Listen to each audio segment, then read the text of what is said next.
Oh, meus amigos, vocês estão aqui. Eu acabei nesse minuto de finalizar a leitura desse livro, Gótico Mexicano. Vocês já devem me conhecer.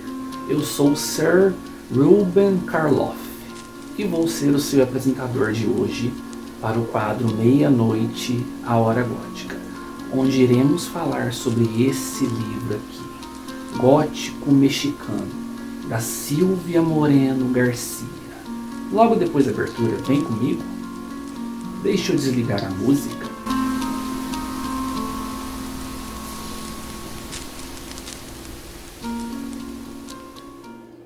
Estou esperando você.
Pois é, meus amigos, eu acabei de terminar uma leitura muito instigante, muito interessante, muito macabra. Um dos lançamentos da editora Dark Side Books, Gótico Mexicano, escrito pela autora mexicana Silvia Moreno Garcia. Um livro que vai brincar com as convenções e com as características da literatura gótica moderna. E quando eu falo moderna, são então o gótico que se desdobrou através de Jane Eyre, da Charlotte Brontë, ou então O Morro dos Ventos Uivantes, da irmã mais nova, Emily Brontë, a irmã do meio. Ou seja, um gótico cheio de atmosfera, um gótico cheio de sugestões, um gótico cheio de personagens dúbios e segredos do passado. Mas também, ouso dizer, um gótico que tem um quê a mais, uma ousadia a mais. Então vamos lá. Antes de falarmos sobre este livro, primeiro vamos com o Perfume da Noite, que é com certeza a cara desse livro. Eu escolhi o clássico da perfumaria nacional, Connection, do Boticário. Um perfume da década de 70, mas que tem muito dos perfumes old school. Um perfume bastante amadeirado, bastante carregado nas notas de musgo, nas notas de flor, das notas de madeira de carvalho, nas notas aldeídicas, nas notas assim bastante opulentas. É um perfume que com certeza combina muito com o clima do livro que nós estamos falando aqui hoje. E agora alguns recadinhos rápidos. Primeiro, considere-se tornar um apoiador do Ler Vicia. O Ler Vicia, para continuar existindo, precisa da sua ajuda, caro leitor. E para isso, você pode ser um apoiador do nosso canal através do perfil do Ler Vicia lá no Apoia-se. Vai estar fixado aí então no primeiro comentário o nosso perfil no Apoia-se.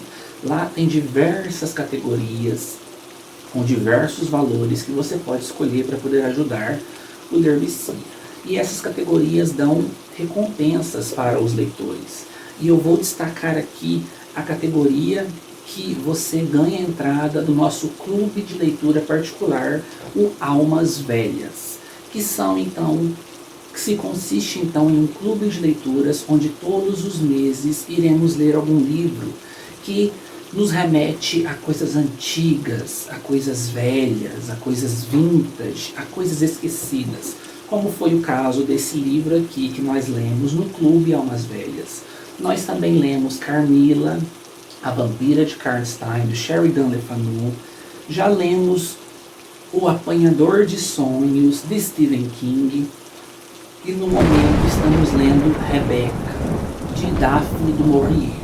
Ou seja, vocês já podem perceber o estilo de leituras aí. Então, venham fazer parte dos apoiadores do Ler Vicia. Venham fazer parte do nosso clube de leitura Almas Velhas, que a gente bate papo, discute sobre nossas leituras e muitas outras coisas. Eu convido vocês.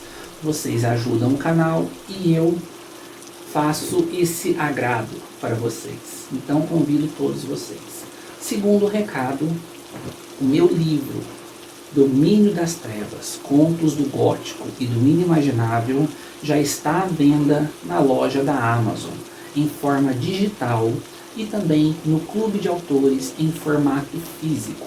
Os links estarão aí embaixo fixados no primeiro comentário. Se você quiser ler esse livro que eu escrevi com muita inspiração no horror gótico e também no gótico italiano, que vai reverberar nesse livro aqui que vamos discutir, eu convido todos vocês a irem lá na Amazon e comprar uma cópia para vocês. Ou então irem no Clube de Autores e comprarem também uma cópia para vocês. Está um preço bem baixinho e garanto que vai ser horas divertidas de leitura descompromissada e aterrorizante. Terceiro recadinho, o Rubens agora tem uma lojinha na Shopee. Ela vai estar fixada aí no primeiro comentário. E nessa lojinha eu mostro, então, eu vendo diversos livros, tanto da minha coleção particular, da minha biblioteca particular, quanto também livros novos. São livros antigos, livros raros, livros esquecidos, livros diferentões. Deem uma acessada lá, tem muita coisa interessante na nossa lojinha da Shopee. Quarto recadinho, a minha wishlist, a minha lista de desejos da Amazon, está fixada aí no primeiro comentário também. Se você não pode apoiar o Ler Vicia constantemente pelo Apoia-se, você pode mandar um presentinho para o Rubens através dessa wishlist, através dessa lista de desejados, de diversos livros lá que eu quero ler, que eu quero conhecer, que eu quero me adentrar nas leituras. Então manda um presentinho para o Rubens que eu vou receber com o maior amor e carinho do mundo. Então, vamos para o nosso vídeo de hoje.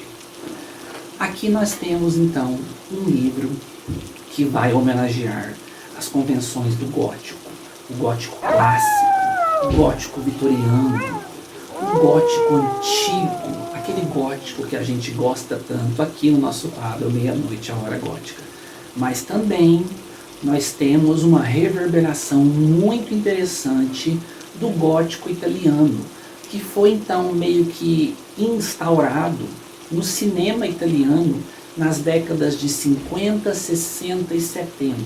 A gente tem como exemplares os diretores Mario Bava, que fez diversos filmes, entre diálogos ele fez alguns exemplares do gótico, Dario Argento, que também fez vários filmes de diálogo, mas também fez alguns filmes com esse viés gótico, e Lucio Fulci, que também fez bastante filme com essa pegada gótica. E o que é o gótico italiano? O gótico italiano, ele bebe nas convenções do gótico clássico, com aqueles castelos antigos, mansões abandonadas, segredos de família, quadros gigantescos que parecem olhar para a gente toda vez que a gente passa, e assombrações do passado, mas também tem a ousadia dos italianos, ou seja, temos sangue, temos coisas escabrosas, temos cenas viscerais, temos nojeiras, temos gore, temos muita coisa assim inimaginável, que reverbera neste livro aqui, Gótico Mexicano, da Silvia Moreno Garcia. E também faço um adendo, reverbera no meu livro, lançado na Amazon, O Domínio das Trevas, Contos do Gótico e do Inimaginável. Ambos bebem dessa fonte do horror gótico italiano, tão popular nas décadas de 50, 60 e 70. Vou dar alguns exemplos aqui de filmes que se encaixam nessa pegada. Nós temos então A Máscara de Satã, Black Sunday, do Mário Bava. Nós temos o famosíssimo Suspiria, do Dario Argento. E nós temos também A Casa do Cemitério, do Lucio Fulci. Todos eles com essa roupagem italiana para o estilo gótico, de contar histórias. Tem todas as convenções do gótico, mas também tem o toquezinho rosso, toquezinho de vermelho dos italianos. Voltando aqui para o livro de hoje. Aqui nós temos a nossa protagonista, Noemi. Ela é natural do México, ela é mexicana. E ela é uma moça típica da sua época, dos anos 50. Mas com um porém, ela não é tão típica assim. Ela é à frente de seu tempo. Enquanto as moças dos anos 50 da época querem apenas arrumar um bom partido e se casar, Noemi não. Noemi gosta de festas, gosta de namorar e pretende fazer faculdade. E este é um sonho muito grande dela, o que desperta uma ira muito grande no pai dela, que é um grande assim senhor de negócios na cidade do México. Acontece que há poucos meses, a prima mais velha de Noemi, que Noemi via como uma irmã mais velha, quase como uma figura materna, Catalina, ela foi pega num casamento de surpresa, surpreendeu toda a família. Ela se casou com um britânico da família Doyle, e esse britânico fez esse casamento às pressas, nem teve apresentação para a família, nem teve celebração, e Catalina foi levada para poder morar com os Doyle na mansão deles, no México também, só que em uma cidade pequena, uma cidade costeira, uma cidade cheia de montanhas e praias cheias de pedregulhos.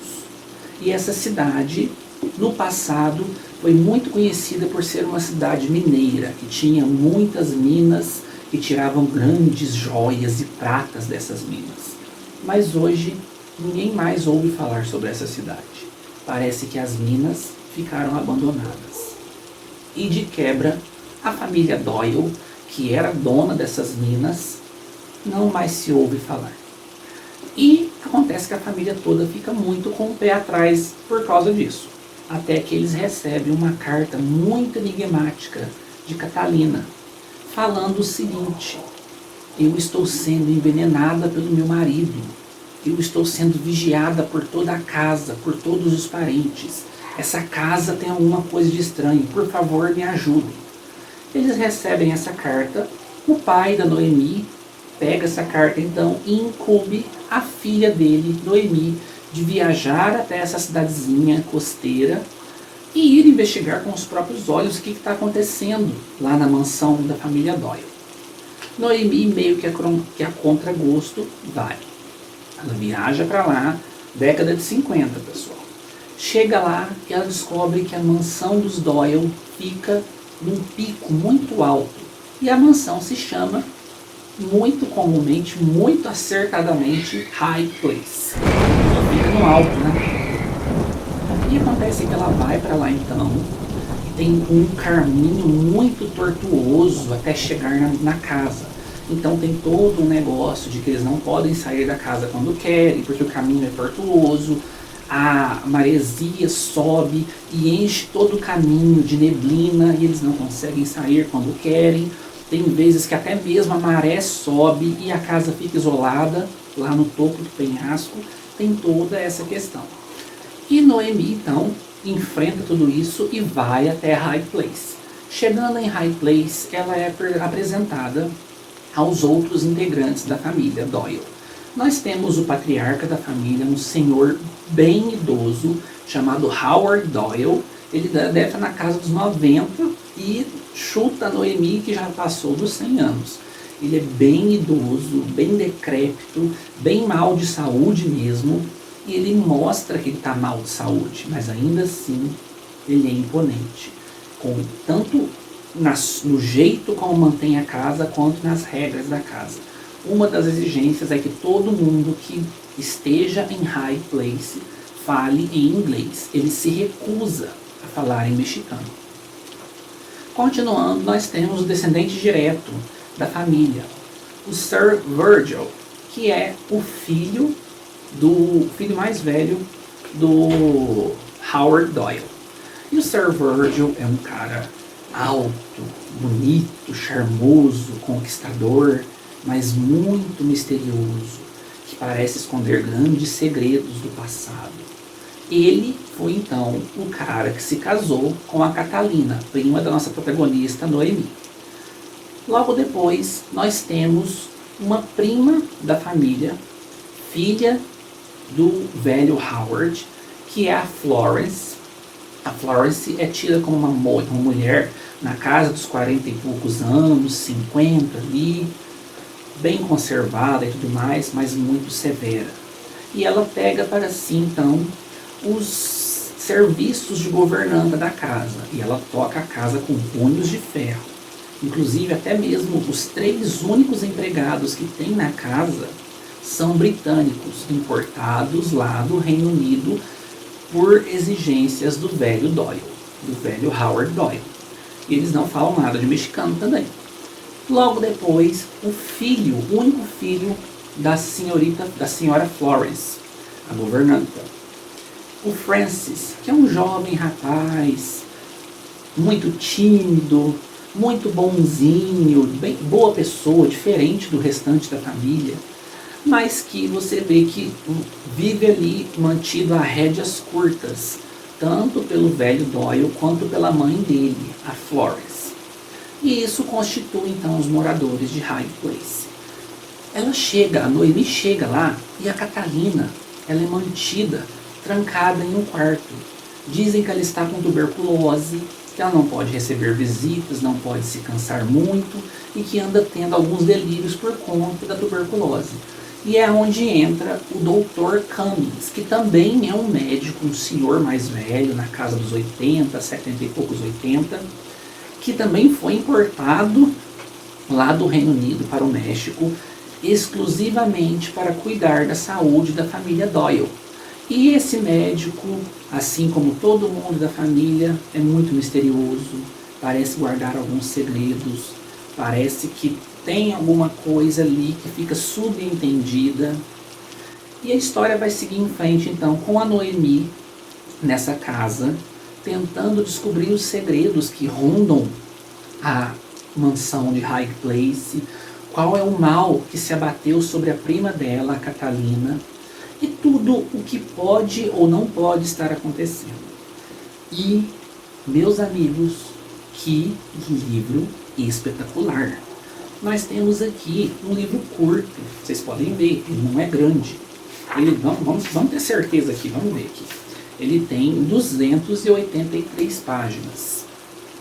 Padrão de qualidade visual assim, tipicamente belo, da Dark Side Books, né? Sempre em capa dura, temos fitilho para marcar páginas, o corte em amarelo e a folha de guarda cheia de cogumelos que estranhamente cercam toda a propriedade de High Place.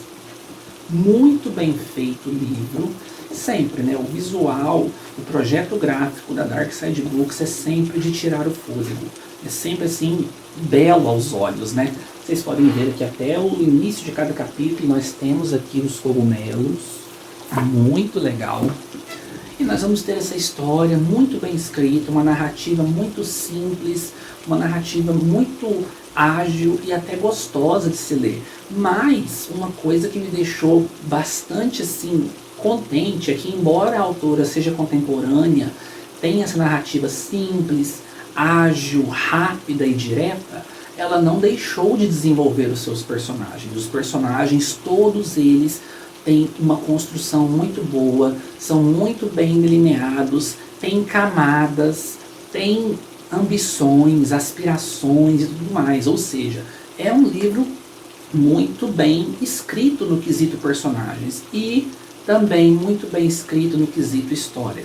Nós vamos ter aqui então todas as homenagens às boas histórias góticas. Nós temos o casarão gigantesco e decrépito, que no passado já viu bons dias, mas que hoje em dia está abandonado pelo tempo.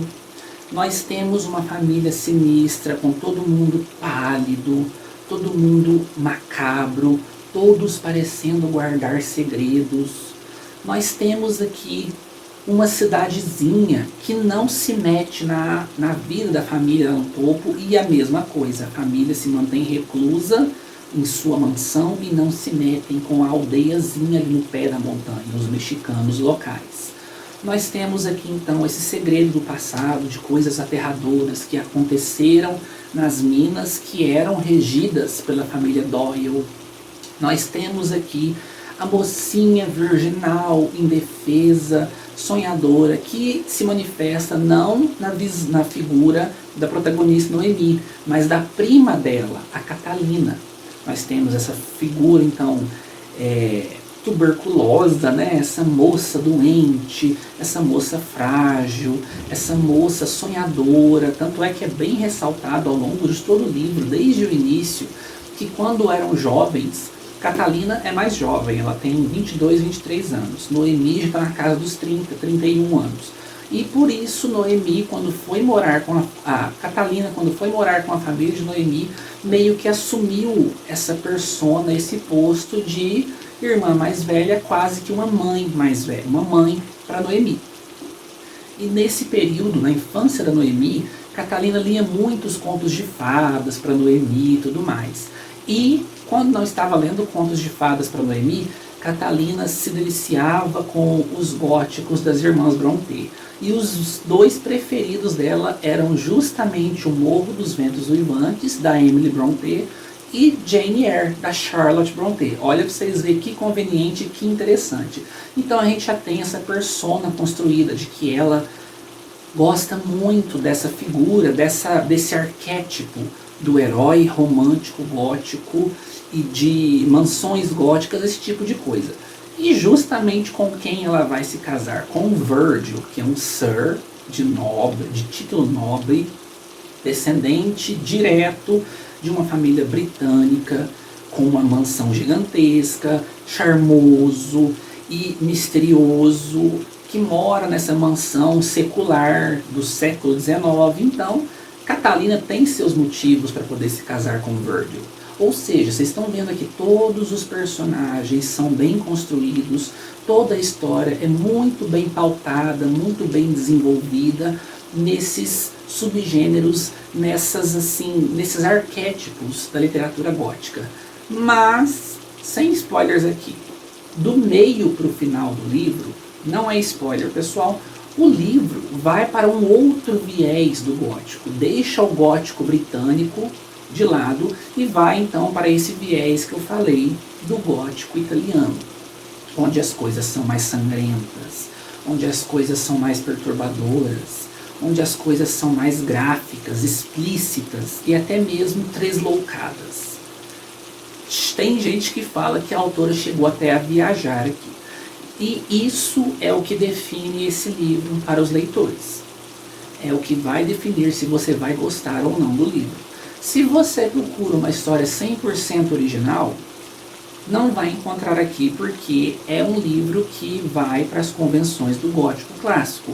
Eu vi leitores, booktubers por aí falando mal do livro, porque o livro é clichê, porque o livro é mais do mesmo, não sei o quê, mas é justamente esta a proposta do livro. O livro nos propõe a homenagear a literatura gótica, mas do meio para o final ele vai para essa outra faceta do gótico que é bem pouco explorada aqui no Brasil, que é esse gótico mais gráfico, bem mais explanado lá na Itália.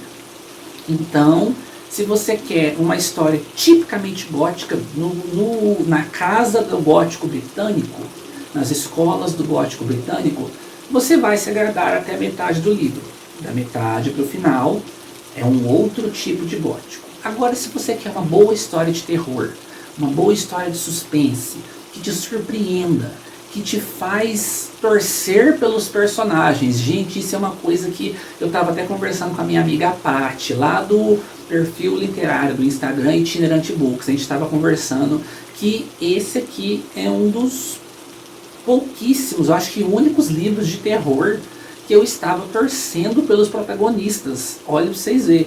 E torcendo e shippando de forma romântica e tudo mais. Gente, olha pra vocês verem. Gente. Quando você espera shippar um casal num livro de terror, não é? Então, fica a dica. É um livro maravilhoso. É um livro, assim, interessantíssimo. É um livro muito bem construído. É um livro, assim, que mostra como a autora teve o domínio do que ela queria passar, que é homenagear esse gótico britânico tão famoso, mas também dar um outro viés, mostrando pra gente aqui, das Américas, que o gótico italiano também é bem interessante, e o povo pouco conhece por aqui. Então, fica a dica desse livro maravilhoso. E agora vamos fazer um joguetezinho aqui. Então, eu e a minha amiga Paty, lá do Itinerante Books, nós estávamos conversando. E esse livro, se ainda não teve os direitos cinematográficos comprados, logo logo vai ter. Porque ele é muito imagético.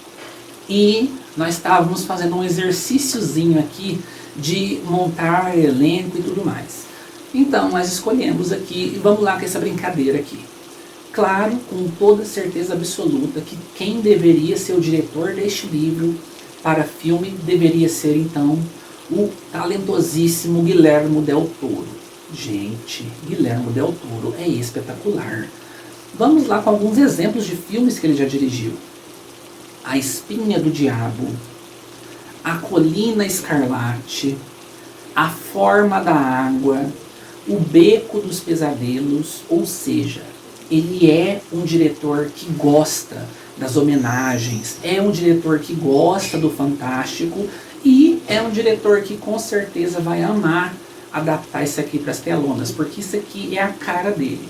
Tanto na questão da homenagem ao gótico clássico, como ele já fez em A Colina Escarlate, mas também na questão de ter esse lado mais tresloucado, mais sangrento, mais visceral, mais gráfico, como ele sempre faz questão de incluir em todos os seus filmes alguma cena sangrenta. Então, esse livro aqui seria perfeito nas mãos do Guillermo del Toro. E tem um plus, né, gente? Ele é um diretor naturalmente mexicano. Seria perfeito que ele dirigisse esse livro para filme. E agora vamos com o elenco. Deixa eu dar uma olhadinha aqui. Mas eu separei aqui, então, alguns atores e atrizes que, junto com a Paty, nós montamos para poder fazer esse elenco. E, encabeçando a protagonista, nós colocamos, então, a muito famosa atualmente em Hollywood, Ana de Armas, que é uma atriz latina que atualmente foi escalada para poder fazer o filme, a série da Netflix que conta a história da Marilyn Monroe, Blonde. Mas não se enganem, embora ela tenha uma pele mais clara, não tão bronzeada, ela quando pega um bronze, fica com um bronze bonito, ela fica tipicamente mexicana, como é ressaltado no livro. Então, vocês estão vendo uma foto dela aí, mas ela seria uma escolha perfeita para poder fazer a Noemi. E, continuando com o elenco mexicano, para poder fazer a prima Catalina, nós escolhemos então a atriz famosa pela série Rebelde, mas também muito famosa por várias novelas mexicanas, Maite Perroni. Ela tem a idade certa para poder fazer ali a Catalina, na casa dos 30 e tudo mais. Ela tem aquele ar sonhador, aquele ar de moça virginal, moça pura, moça tuberculosa. Ela tem aquele ar e eu acho que ela ficaria perfeita como Catalina. Seguindo então agora para o elenco britânico, para fazer o patriarca da família, o velho Howard, nós colocamos então o Ian McKellen. Vocês conhecem Ian McKellen, né, gente? Pelo amor de Deus. Fez Gandalf, fez Magneto, fez aquele filme que eu amo muito, Gods and Monsters, que é um filmaço, conta a história do diretor de A Noiva de Frankenstein e Frankenstein, lá da década de 30. Ele fez filmes incríveis, é um ator assim, espetacular. Ele tem aquele semblante, quando ele quer, aquele semblante severo, aquele semblante quase assustador. Então, Ian McKellen daria um excelente Howard Doyle. Continuando aqui então, para o próximo descendente da família, nós colocamos aqui o Tom Hiddleston como Sir Virgil, que é o cara conquistador, bonitão, charmoso, mas misterioso, que guarda segredos e tudo mais. Vocês devem conhecer ele então pelos filmes da Marvel, né, fazendo o Loki, mas eu recomendo que vocês vejam a atuação dele em A Colina Escarlate, que é praticamente o mesmo personagem que ele faria aqui então em Gótico Mexicano. Ele está espetacular, ele cairia com uma luva para esse papel.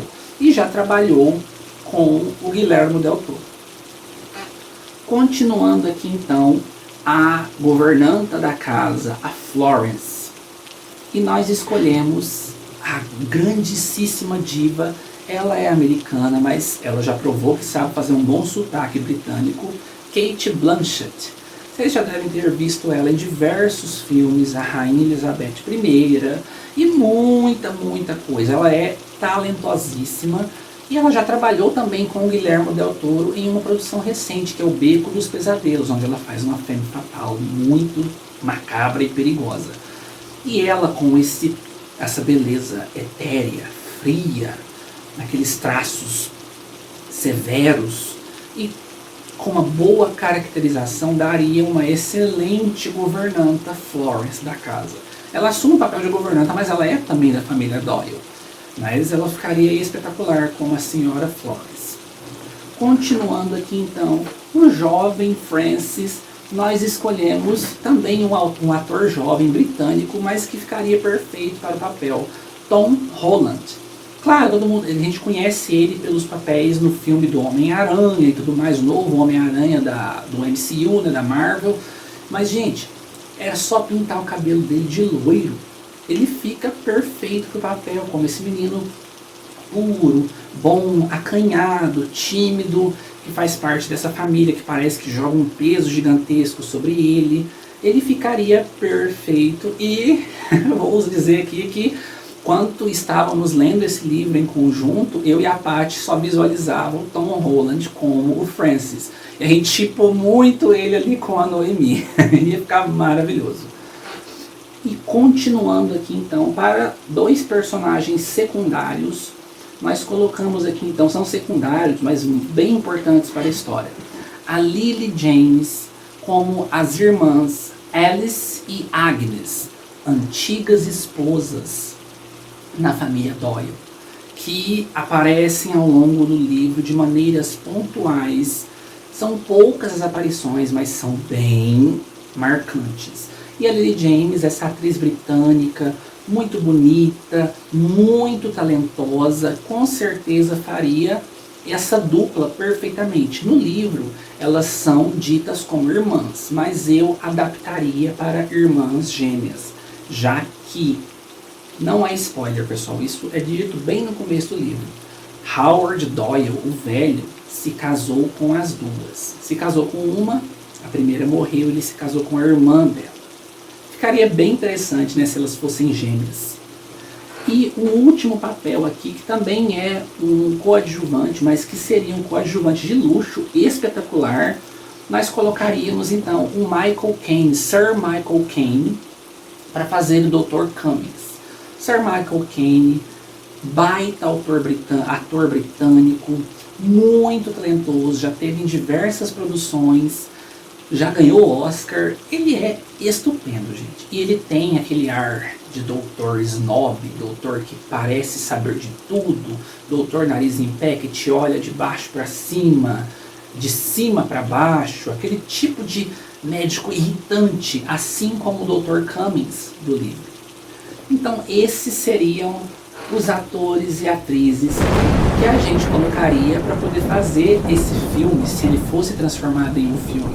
ia ficar meio caro, né? Porque são vários atores famosos, vários atores com cachê alto, mas para poder fazer o filme dos sonhos pra gente seria maravilhoso esse elenco como casting, né?